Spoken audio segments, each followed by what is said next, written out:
The Suns, they stay at number 10. They draft Khaman Maluach out of Duke, a 7'2" with 7'5" wingspan center prospect here. They also pull off a trade, trading Vasa Micic, the 29th pick, and a 2029 first-round pick, the worst of Cleveland and Utah's and Minnesota's, to the Hornets in exchange for Mark Williams. Would you say the Phoenix Suns walk out of today in a better situation than they walked in? Yes. And I say that resoundingly because every bit that I spoke to with Mark Williams and the defensive versatility that he provides to allow for you to play an attacking style of defense, not being reactionary, but dictating to your opponents. You can come into games and say, okay, let's say they're going up against, let's just throw Oklahoma City out there. You got Shai Gilgeous-Alexander, likes to run and pick and roll. If you got your bigs at the level and they're up there at the level comfortably, and you can maintain that scheme versatility to play to that level, whether you're just flat hedging to keep them away from turning the corner, or you're stepping out and outright blitzing, and you're able to kind of toggle between one of those two to play cat and mouse and allow for that to play into the psyche of his playmaking. He comes off a screen, whether it's Mark Williams or it's Maluach. It doesn't necessarily, you can't anticipate what covers they're in. Mm-hmm. That helps for you to build a defensive process out. That's just one example of it. But that's simply not something that the Suns had outside of Oso Ighodaro last season. And we know his minutes were spotty in terms of when they came and how much he was actually even used in that respect. So them having that defensive versatility to go from starting caliber center to also the reserve center and being able to keep up that level of defensive versatility for 48 minutes a game, that's going to do a lot for their defensive process, and it's going to hit in ways that we simply haven't seen their defense hit to in recent memory. So let's go piece by piece. Let's start with Maluach, and then let's go to Mark Williams individually. What were your takeaways in the pre-draft prospect for a player that we did not expect to fall to number 10, but did? Yeah, the fact that he did, I feel like gave you options. If you wanted to trade back, you certainly could have, and you would have got some relevant value for it. I don't think it was anticipated, so I feel like because he kind of fell in their lap in a sense, at 10, you take the best available talent possible. And I feel like we kind of talked about that. If they were to actually get 10 and then they actually end up doing it, do you just take the best player available based off of what happens, or do you go for someone that you've kind of had at the top of your big board in a realistic realm? They err on the former than the latter, and I agree that that's the right choice if you are going to keep number 10. So getting Maluach at 10 is probably as much value as getting any other player in the draft so far. Yeah, I think the value there is undeniable. We were debating in the moment during our live coverage here about, do you take Carter Bryant? Do you try to trade back? Do you go for a Cedric Coward who ended up going in the pick afterwards? At the end of the day, getting Maluach was just absolutely the best choice. Now, for me, there are some very big strengths for Maluach, and I want to start with those before we get to some of the concerns.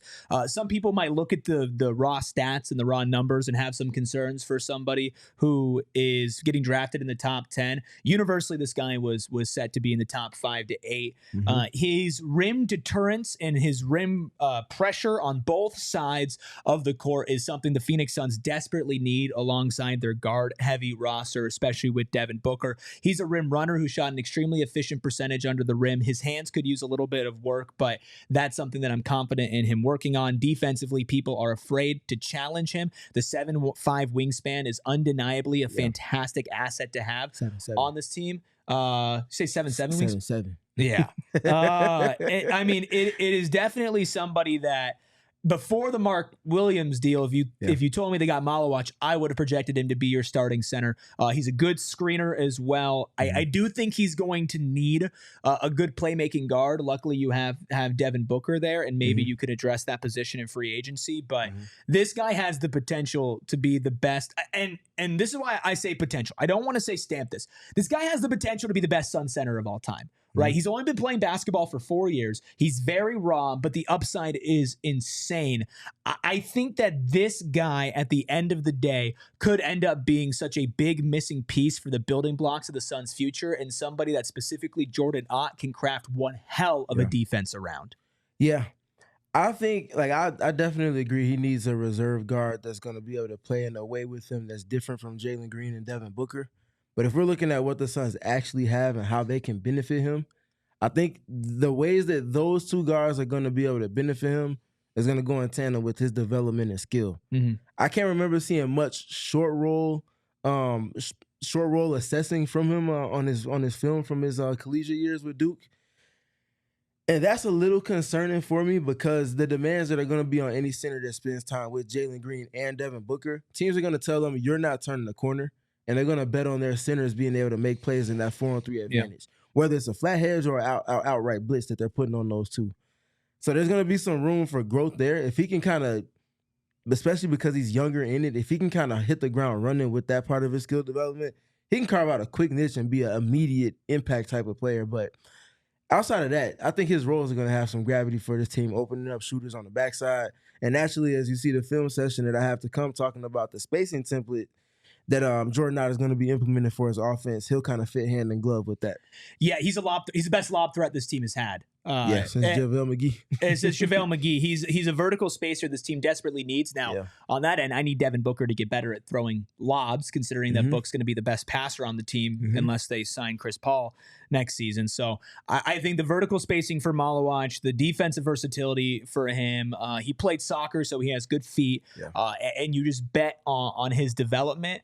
Now, that being said, there are some concerns. He's not the best playmaker. There are some concerns on the rebounding end as well, and you don't want that in your center. You want your center to get rough and to get physical. But on that end, Mark Williams is one of those players that gets rough and gets physical on the interior. Both are centers that went to Duke. Maluach even said that he's ready to learn from him and whatnot. Let's move on to that, Steven. The Suns trading Vasa Micic, the 29th pick, and a future first-round pick for Mark Williams. Let's put the Maluach trade and every other move the Suns have made on the side in a vacuum. That trade, win for the Suns? Yes.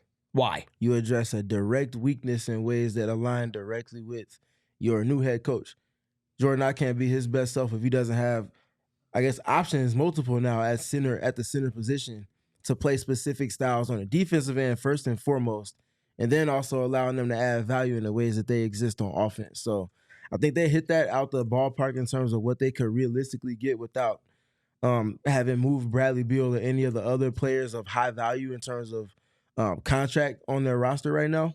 They do that in one sweeping blow by getting two centers, and I think they're in a good position going forward because of that. Yeah, Mark Williams, obviously the big concern here is the injuries, right? And that's something that you can't control. It's part of the reason reportedly that the Lakers backed down of their deal of sending a lot more for this guy before. But when he's on the court, we saw it against the Suns this year. He put up Shaq numbers against the Suns this year. I really do think that this type of guy, when he's on the court, brings an offensive dynamic the Suns have desperately needed, an absolute dog. Defensively, the versatility is there as well. We had our guy Flex from Jersey join earlier, and you and him spoke on that.